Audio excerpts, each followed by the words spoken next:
Selamat pagi, saya boleh dengar shalom? Ruangan ini penuh, kursi udah ditambah, tetap penuh. Boleh saya dengar shalom yang lebih dahsyat? Siapa hari ini bersuka cita mau dengar firman Tuhan? Lambaikan tangan, berikan sorak-sorai yang paling dahsyat buat Tuhan. Wow, saya tahu saudara mau dengar Michael Panjaitan, tapi mohon dengarkan Michael Gunawan dulu saudara, haleluya. Saudara, ada satu pesan Tuhan yang Tuhan taruh dalam hati saya. Ini sebuah firman Tuhan yang Tuhan taruh dalam hati saya beberapa minggu yang lalu. Pada saat saya tanya kepada Tuhan, Tuhan mau bicara apa kepada jemaat jam 10? Tuhan menunjukkan satu firman ini buat saya bagikan kepada saudara. Bapak Ibu Saudara, satu hal yang saya renungkan beberapa bulan terakhir. Satu hal yang saya renungkan selama 2 tahun saya menggembalakan. Dan sudah berjalan 2 tahun kita menghadapi pandemi. Kalau ada satu kata yang saya bisa pakai untuk menggambarkan orang Kristen zaman sekarang, satu kata itu adalah rapuh. Banyak orang-orang Kristen yang saya lihat, yang saya gembalakan, mereka yang WA, mereka yang kirim pokok doa, mereka yang ibadah online dari seluruh dunia, ada yang dari Eropa, dari Asia, dari Australia. Saya lihat bahwa banyak orang-orang Kristen ini rapuh. Kenapa saya katakan rapuh? Karena banyak orang-orang Kristen saat mereka menghadapi tantangan, saat mereka menghadapi tembok dalam kehidupan mereka, mereka langsung menyerah. Karena itu tidak heran banyak khotbah-khotbah yang laris saudara, banyak khotbah-khotbah yang banyak didengar adalah tentang menyerah, tentang kekhawatiran, tentang kegelisahan, dan itu bagus. Tapi saya lihat bahwa keadaan orang Kristen zaman sekarang sangat beda jauh dengan orang-orang Kristen pada gereja yang mula-mula. Tahukah saudara bahwa pada zaman gereja mula-mula, orang Kristen itu tidak rapuh sama sekali. Saat mereka harus menghadapi tantangan-tantangan demi penganiayaan, mereka tetap kuat dan mereka tetap maju di hadapan persoalan yang berat. Tapi saudara, saya nggak tahu entah karena budaya sosial media, entah itu budaya karena gereja merupakan sesuatu yang optional, yang ya ke gereja sekali-sekali lah, lain kali kita keluar kota. Itu membuat orang-orang Kristen tidak punya kekuatan yang seharusnya orang Kristen miliki. Dan saudara, saya tergerak untuk menyampaikan kepada saudara satu firman Tuhan dari 1 Yohanes. Kita buka Alkitab kita bersama-sama dalam 1 Yohanes pasalnya yang kedua. Ayatnya yang ke-12 sampai ayatnya yang ke-17. 1 Yohanes pasal yang kedua, ayatnya yang ke-12 sampai ayatnya yang ke-17. Saya mau kita baca bersama-sama. Di ruangan ini banyak mikrofon supaya di rumah bisa dengar saudara. Kita baca dengan keras. Demikian firman Tuhan, 1, 2, 3. Aku menulis kepada kamu, hai anak-anak, sebab dosamu telah diampuni oleh karena namanya. Ayat 13. Aku menulis kepada kamu, hai bapak-bapak, karena kamu telah mengenal Dia yang ada dari mulanya. Aku menulis kepadamu, apa saudara? Hai orang-orang muda, karena kamu telah mengalahkan yang jahat. 14. Aku menulis kepada kamu, hai anak-anak, karena kamu mengenal Bapa. Aku menulis kepada kamu, apa? Hai bapak-bapak, karena kamu mengenal Dia yang ada dari mulanya. Dikatakan aku menulis kepada kamu lagi apa? Hai orang-orang muda, karena kamu apa saudara? Sama-sama tepuk dada saudara, katakan aku kuat.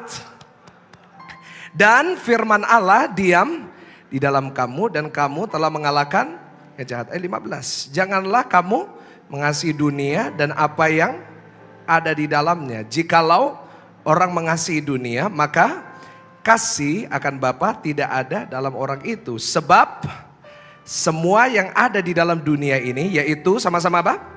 Keinginan daging, keinginan mata, serta keangkuhan hidup, bukanlah berasal melainkan dari dunia. 17 sama-sama. Dan dunia ini sedang lenyap dengan keinginannya, tetapi orang yang melakukan kehendak Allah tetap. Yang percaya katakan. Hari ini saya membagikan satu firman Tuhan dengan judul atau tema, saya tunjukkan di multimedia, yaitu saya atau aku lebih kuat dari yang kupikirkan. Sama-sama ulangi dengan saya, jemaat Tuhan, 1, 2, 3. Aku, itu bukan suaranya orang kuat, kurang kuat saudara ngomongnya. 1, 2, 3. Aku Siapa di sini percaya kita kuat di dalam Kristus? Berikan tepuk tangannya paling luar biasa, tepuk tangannya. Saudara, satu hal yang kita nggak sadar adalah kita adalah orang-orang yang kuat.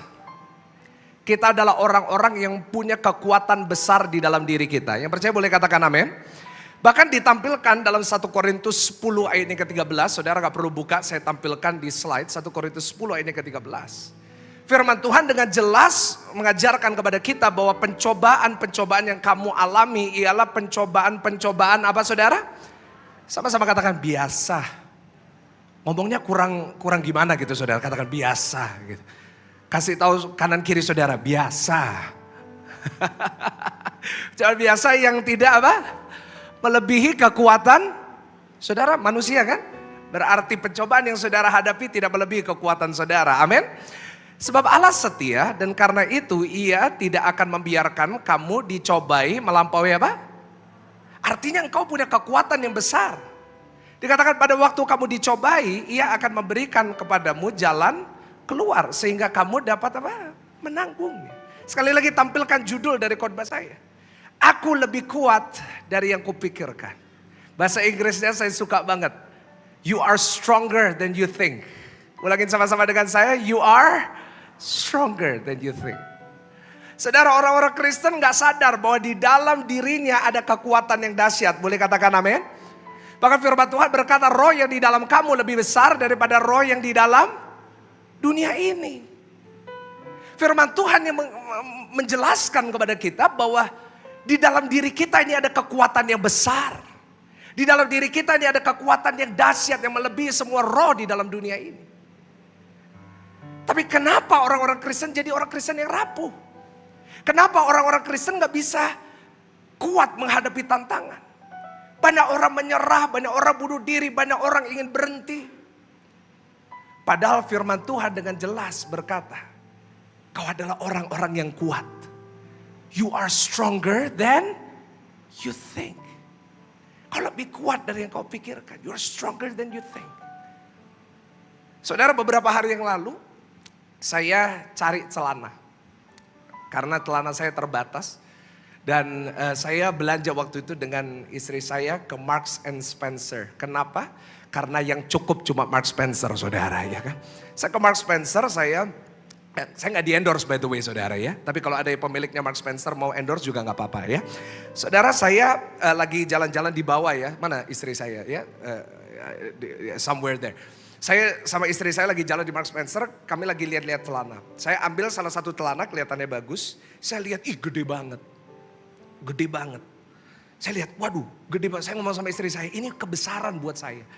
Lalu istri saya bilang, wis cobaan dulu. Ojo langsung gitu, cobaan kalau kebesaran ya dituker.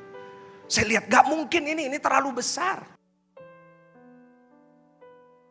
This is too big for me. Nah saya masuk ke, akhirnya karena istri saya suruh saya coba, saya masuk ke fitting room.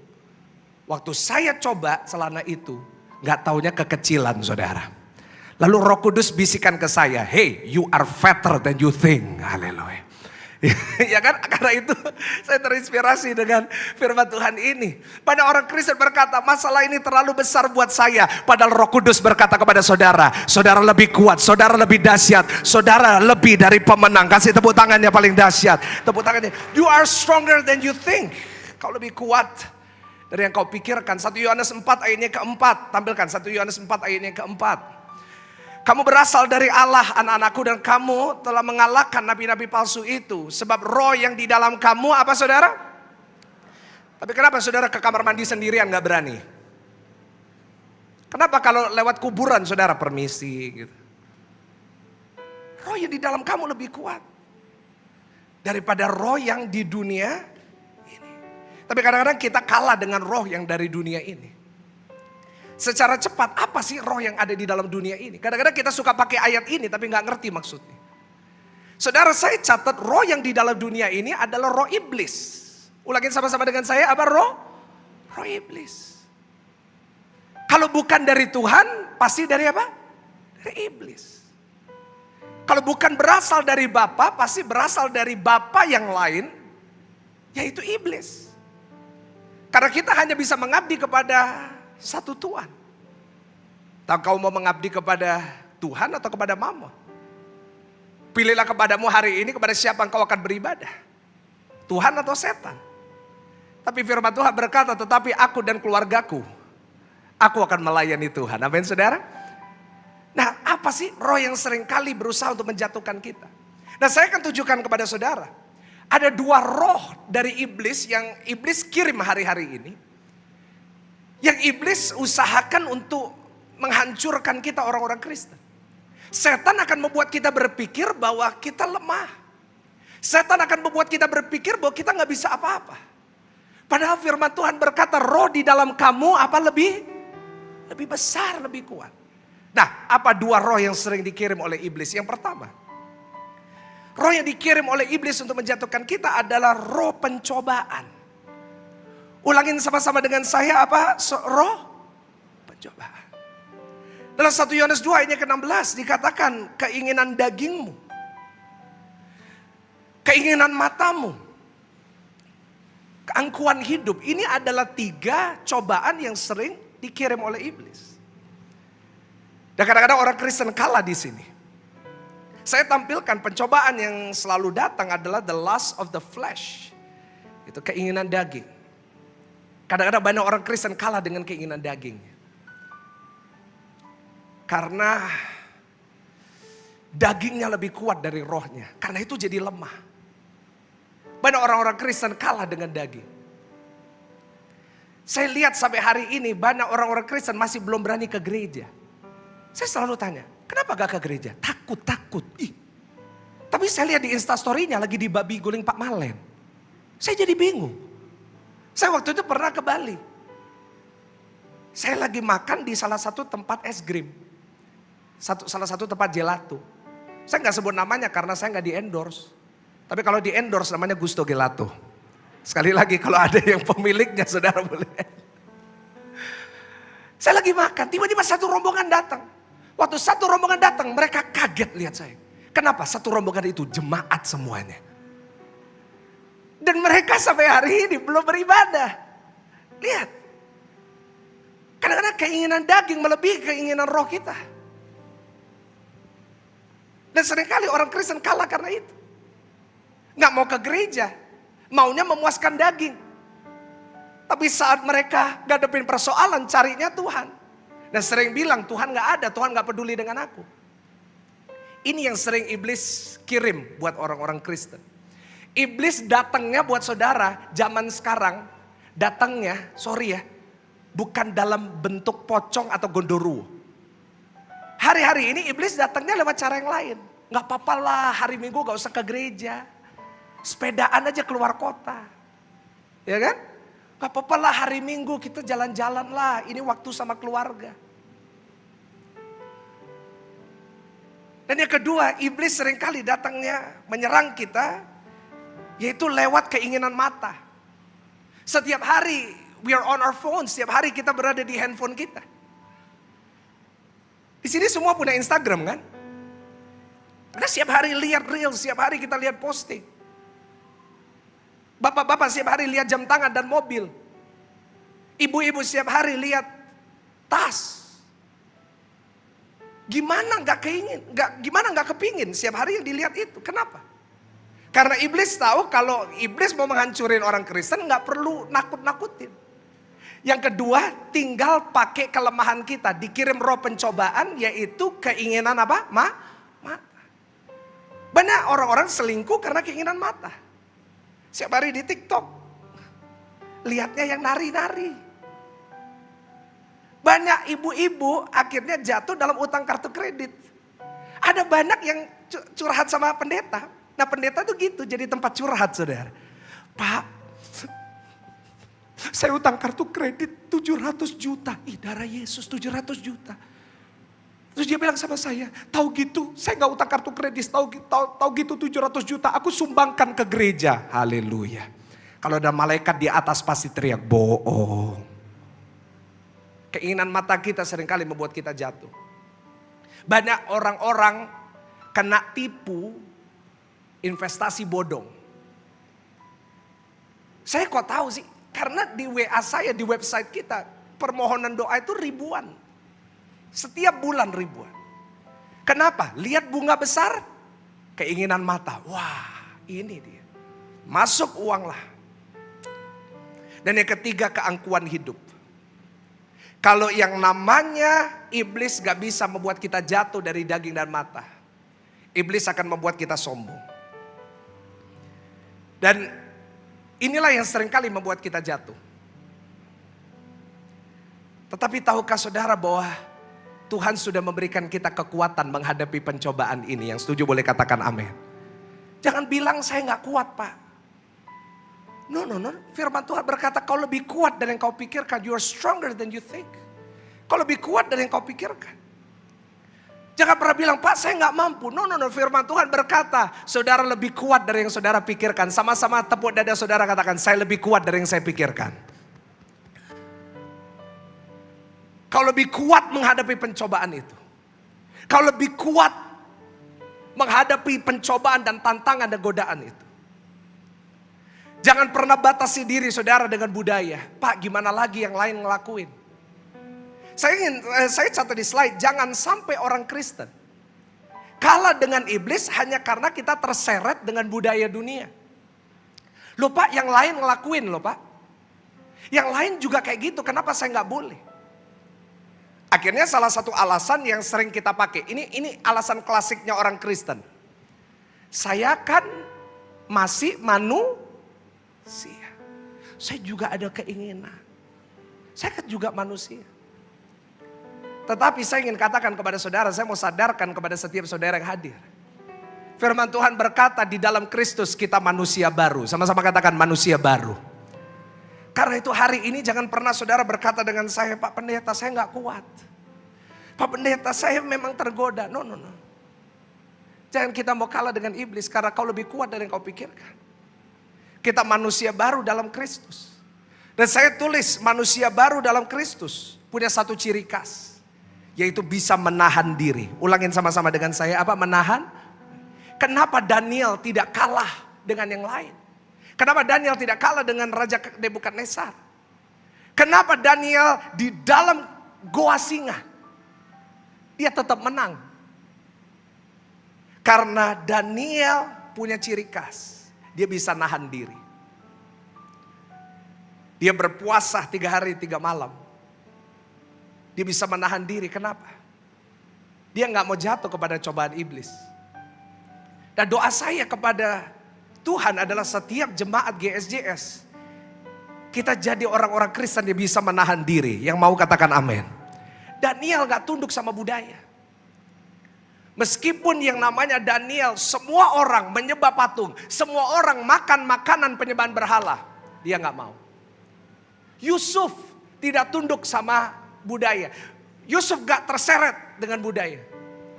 Yusuf lagi di rumahnya Potifar. Dia lagi bersih-bersih, tiba-tiba Tante Poti datang. Tahu Tante Poti? Emaknya Tante Girang kan? Datang sama Yusuf, Yusuf mungkin six pack gitu ya. Cute gitu, kayak Lee Min Ho gitu mungkin saudara ya saya bayangkan ya. Terus Tante Poti lihat, aduh gimana gitu ya. Lalu satu hari manggil Yusuf, Cup. Ya kan, manggilnya kan bukan Sup, Cup. Yusuf ngomong apa? Apa jawab Yusuf? Dipanggil Cup. Jawabnya apa? Tante, kuserahkan diriku. Benar saudara? Yusuf berkata, satu rumah ini diserahkan kepadaku, cuma tante enggak. Saya enggak mau. Itu namanya orang Kristen. Coba kalau Yusuf jatuh kepada pencobaan. Kita enggak dengar dia jadi Perdana Menteri. Bapak Ibu Saudara, hari ini jangan kita kalah dengan roh iblis. Jangan kita kalah dengan roh pencobaan. Sebab roh di dalam kita lebih kuat dari dunia ini. Berikan tepuk tangan yang paling dahsyat, tepuk tangan yang paling meriah. Ya, hari ini pastikan kita bisa menahan diri kita. Dan yang kedua, apa roh iblis yang sering dikirim untuk menyerang kita? Kalau iblis tidak bisa mencobai kita, yang kedua saya catat, iblis akan menyerang kita dengan roh penuduhan. Ulangin sama-sama dengan saya, apa roh? Kalau dia tidak bisa menghancurkan kita dengan cobaan. Kalau iblis gak bisa hancurin Pastor Michael dengan pencobaan. Iblis akan mengirim roh penuduhan. Setan selalu datang untuk menuduh kita. Nanti saudara baca Roma 8 ayat yang pertama. Dia akan berusaha untuk menyerang saudara, menuduh saudara. Pernah saudara tiba-tiba kata-kata negatif muncul dalam pikiran saudara? Tiba-tiba seperti saudara gak ada apa-apa. Tiba-tiba saudara berpikir, kamu ini memang gak ada gunanya. Kamu ini memang jadi beban buat keluarga. Kamu ini memang bodoh. Pantesan gak ada yang mau sama kamu. Pernah? Saudara, iblis gak pernah berhenti bekerja.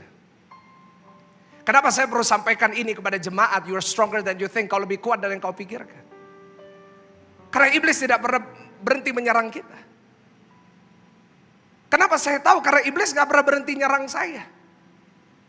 Saudara jangan pernah berpikir, ih jadi pendeta enak ya gak pernah diserang sama iblis. Loh justru pendeta paling banyak diserang sama iblis. Karena kalau iblis bisa kalahin pendetanya, gembalanya, gerejanya hancur. Saudara, saya sering dikirim roh penuduhan dari iblis. Kamu ini gak pantas, kamu ini gak bisa. Dan seringkali itu membuat saya down. Bahkan di saat saya berada di atas mimbar, saat saya bicara kepada saudara, iblis juga mengirim roh penuduhan itu. Iblis membuat saya berpikir, you're not doing a good job. Kamu gak berkati jemaat. Dan mungkin saudara juga dituduh, saya gak tahu entah dengan apa. Tetapi saya ingin katakan sekali lagi, saya mau ingatkan kepada jemaat GSJS jam 10. Kau lebih kuat dari yang kau pikirkan. Iblis boleh datang menuduh, tetapi Roh Kudus datang untuk membenarkan. Yang setuju berikan tepuk tangan yang paling dahsyat. Kekuatan Tuhan, dia benarkan saudara. Kalau iblis berusaha untuk menjatuhkan saudara, menuduh saudara, katakan kepada iblis, roh di dalamku lebih kuat. Kalau iblis berkata, kamu gak dicintai sama Tuhan, kamu orang yang gak ada gunanya, katakan kepada iblis, di dalam Kristus aku ciptaan baru yang melakukan perkara yang dahsyat. Kalau iblis datang kepada saudara menuduh, kau adalah orang pecundang, kamu gak bisa apa-apa, kamu cuma jadi beban, katakan kepada iblis, firman Tuhan berkata, aku lebih dari pemenang. Sekali lagi tampilkan judul dari khotbah saya. Aku lebih kuat dari yang kupikirkan. Sekali lagi sambil tepuk dada, saudara di rumah juga sama-sama katakan, aku lebih kuat. Hari ini saya berdoa. Kita udah mau tutup tahun ini. Hampir 30 hari lagi kita menutup tahun ini. Doa saya masuk tahun 2022. Kita bukan masuk dengan kelemahan, tapi kita masuk dengan kekuatan yang berkata, kekuatan Tuhan. Roh di dalam aku lebih kuat daripada dunia ini. Berikan sorak-sorai. Nah, saya mau tutup khotbah ini dengan menunjukkan kepada saudara bagaimana kita bisa menjadi orang-orang Kristen yang mendapatkan kekuatan itu. Tadi yang kita baca dalam 1 Yohanes, Yohanes sedang menulis kepada jemaat. Secara tidak langsung Yohanes sedang bicara kepada saudara yang mendengarkan. Yohanes, kalau saudara perhatikan tadi, sedang berbicara kepada 3 macam orang. Ya. Tadi kalau saudara perhatikan nih, Yohanes menulis, aku menulis kepadamu yang pertama anak-anak. Ya kan? Aku menulis kepadamu orang-orang muda. Dan yang ketiga, aku menulis kepada kamu, hai bapak-bapak. Saudara, waktu saya pertama kali baca, saya pikir Yohanes lagi bicara kepada anak-anak sekolah minggu, anak-anak youth, dan umum. Itu pikiran kita kan? Karena kita berpikir kalau ayatnya anak-anak muda berarti anak muda. Tapi setelah saya belajar, sebenarnya Yohanes sedang bicara kepada gereja secara rohnya. Karena di gereja ini, di ruangan ini kursinya 500. Di antara 500 orang yang hadir di sini, selalu ada 3 tingkatan. Yang pertama tingkatannya adalah anak-anak.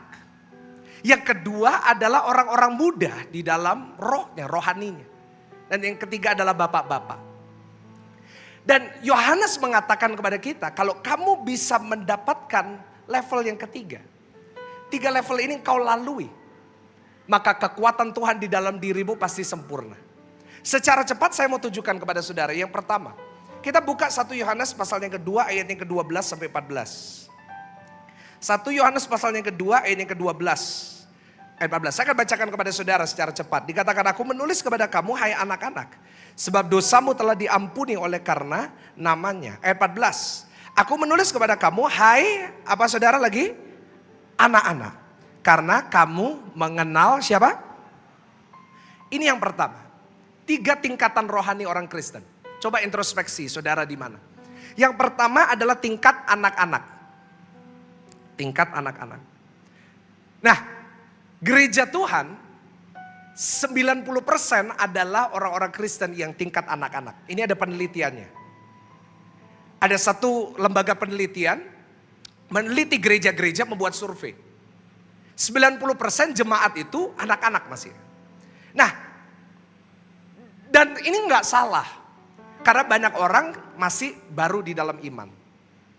Nah, saudara, ada 2 hal yang harus kita lakukan saat kita masih jadi Kristen anak-anak. Ini akan membuat kita kuat. Yang pertama yang harus kita lakukan sebagai Kristen anak-anak adalah kita harus menyadari status kita. Ulangin sama-sama dengan saya dengan keras. Apa saudara menyadari? Ini dulu. Saudara di sini mau jadi orang-orang Kristen yang kuat, boleh katakan amin? Yang pertama, you harus sadari status yang saudara miliki. Ini tingkatan awal. Ini tingkatan awal. Sadari status saudara. Apa status kita secara cepat? Ada 3. Status kita adalah kita dibenarkan, disucikan, dan diselamatkan. Sama-sama yang di sini, saya mengajak saudara taruh tangan kiri di dada saudara. Semuanya, ayo taruh tangan kiri di dada saudara. Katakan sama-sama, dibenarkan, disucikan, diselamatkan. Saya berdoa di sini nggak ada yang takut mati. Nggak ada yang amin. Semua yang lihat saya pucat. Hah Pak, mati Pak? Jangan dulu Pak. Tapi saya berkata kepada saudara, orang Kristen nggak boleh takut mati. Sebab status kita tampilkan lagi, dibenarkan, disucikan, dan harus ini dulu. Saudara mau jadi orang Kristen yang kuat, harus sadar bahwa roh Kristus yang di dalam kita itu membenarkan kita, menyucikan kita, dan menyelamatkan kita. Jangan kita mau ditipu sama iblis. Jangan kita mau dengar iblis berkata, Tuhan marah sama kamu. No. Kau dibenarkan, kau disucikan, kau diselamatkan oleh karena Kristus. Dan yang kedua, orang Kristen yang tingkatnya anak-anak. Ini kebanyakan dari jemaat Tuhan. Yang kedua, harus mengenali siapa bapaknya.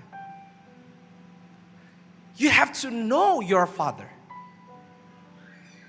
Saudara, tugas seorang anak. Kalau saudara masih punya anak yang kecil, tugasnya cuma satu. Dia ngenalin orang tuanya. Anak-anak kalau masih kecil, yang dia lakukan adalah dia harus kenal siapa papanya. Seringkali kata-kata pertama anak-anak selalu apa? Pak Palisade, bukan kan saudara ya? Papa, mama.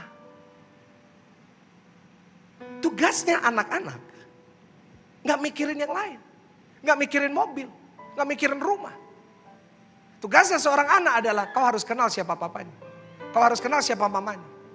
Begitu juga dengan orang Kristen. Kau mau jadi orang Kristen yang kuat, jangan hanya sekedar datang duduk di gereja, nyanyi, dengar firman, oh lucu terus pulang. Tapi lah jadi orang-orang Kristen yang setiap hari kita semakin mengenali siapa Bapa kita. Kalau saudara kenal siapa Bapa saudara, wow, saya yakin dan percaya Bapa kita di surga adalah Bapa yang baik. Kalau saudara kenal siapa Bapa saudara di surga, saudara akan sadar dia Bapa yang mengasihi kita. Dan doa saya adalah setiap saudara mulai hari Senin besok, punyalah satu komitmen. Aku mau mengenal siapa Bapakku di surga. Yang setuju katakan amin. Yang kedua. Pemain musik silakan naik. Sebentar lagi saya undang Bapak Michael Panjaitan untuk bisa memberikan kesaksian pujian. Yang kedua, yaitu tingkatan orang-orang muda. Nah ini naik. Kita gak boleh cuma stuck jadi anak-anak. Saudara ingin umur 30 masih SD kelas 6? Jangan sampai kan? Naik. Orang-orang muda. Ayat 13 sampai 14. Aku menulis kepada kamu, ayat 13, hai orang-orang muda, karena kamu telah mengalahkan yang jahat. Ayat 14, aku menulis kepada kamu, hai anak-anak, karena kamu mengenal Bapa. Dikatakan aku menulis kepada kamu, hai bapak-bapak. Dan perhatikan yang terakhir, aku menulis kepadamu, hai orang-orang muda, karena kamu kuat. Dan firman Allah diam di dalam kamu, dan kamu telah mengalahkan yang jahat. Ini tingkatan anak-anak muda, orang-orang muda. Rohaninya tentunya, bukan hanya kepada orang-orang muda secara usia. Orang-orang Kristen dalam tingkat orang-orang muda ini adalah orang-orang Kristen yang bisa mengalahkan yang jahat. Kuncinya cuma satu. Kuat di dalam Tuhan dan merenungkan firman Tuhan. Merenungkan firman Tuhan. Yang membuat Maria dan Yusuf bisa tetap melangkah. Yang membuat Maria dan Yusuf bisa tetap maju di hari Natal. Kita habis ini mau Natal ya. Yang membuat dia kuat adalah firman Tuhan. Yang membuat mereka kuat adalah firman Tuhan. Bayangin, hamil 9 bulan. Masuk ke kota Bethlehem, gak dapat hotel. Mungkin belum pesan di Traveloka. Cari Airbnb gak nemu juga. Gak ada tempat. Padahal janji Tuhan kepada mereka, kamu disertai, kamu diberkati oleh Tuhan, kamu dikaruniai oleh Tuhan. Tapi yang membuat mereka bertahan adalah firman Tuhan. Sama-sama katakan firman Tuhan. Bapak Ibu, sebagai slide terakhir, lampu boleh dimatikan, kita akan segera masuk dalam penyembahan dan saya akan panggil Pak Michael Panjaitan. Seharusnya saya catat, kita bangkit berdiri bersama-sama. Sambil kita bangkit berdiri bersama-sama. Saya minta kujigi. Kita bangkit berdiri bersama-sama. Slide terakhir. Ini firman Tuhan kepada saudara. Seharusnya firman Tuhan saja cukup membuat kita mempercayakan hidup kita kepada Tuhan. Yang setuju boleh katakan amin. Hanya firman Tuhan. Gak perlu yang lain. Kalau Tuhan sudah berkata, Tuhan pasti menggenapi. Yang setuju katakan amin. Yang ketiga mestinya ada satu lagi. Tapi kita gak punya waktu. Saya akan sambung di ibadah jam 12. Kalau saudara di online, saudara mau dengar lagi, saudara bisa datang. Saudara bisa ikuti satu kali lagi. Nanti akan lebih komplit di ibadah jam 12. Tapi tampilkan lagi. Kalau saudara udah mau meningkat dari anak-anak. Kalau anak-anak itu melihat dulu baru percaya. Apa? Melihat dulu baru apa? Anak-anak harus lihat dulu baru dia percaya. Iya kan? Ya kan? Kalau anak-anak saudara janjiin dia hadiah, dia harus lihat dulu baru dia percaya saudara belikan. Tapi kalau udah meningkat, kita gak perlu lihat, kita udah percaya. Kok gak ada yang amin? Belum lihat buktinya, belum lihat kesembuhannya. Tapi aku percaya bahwa Tuhan saya kalau sudah berfirman pasti ya dan amin. Berikan sorak-sorai buat Tuhan kuasa.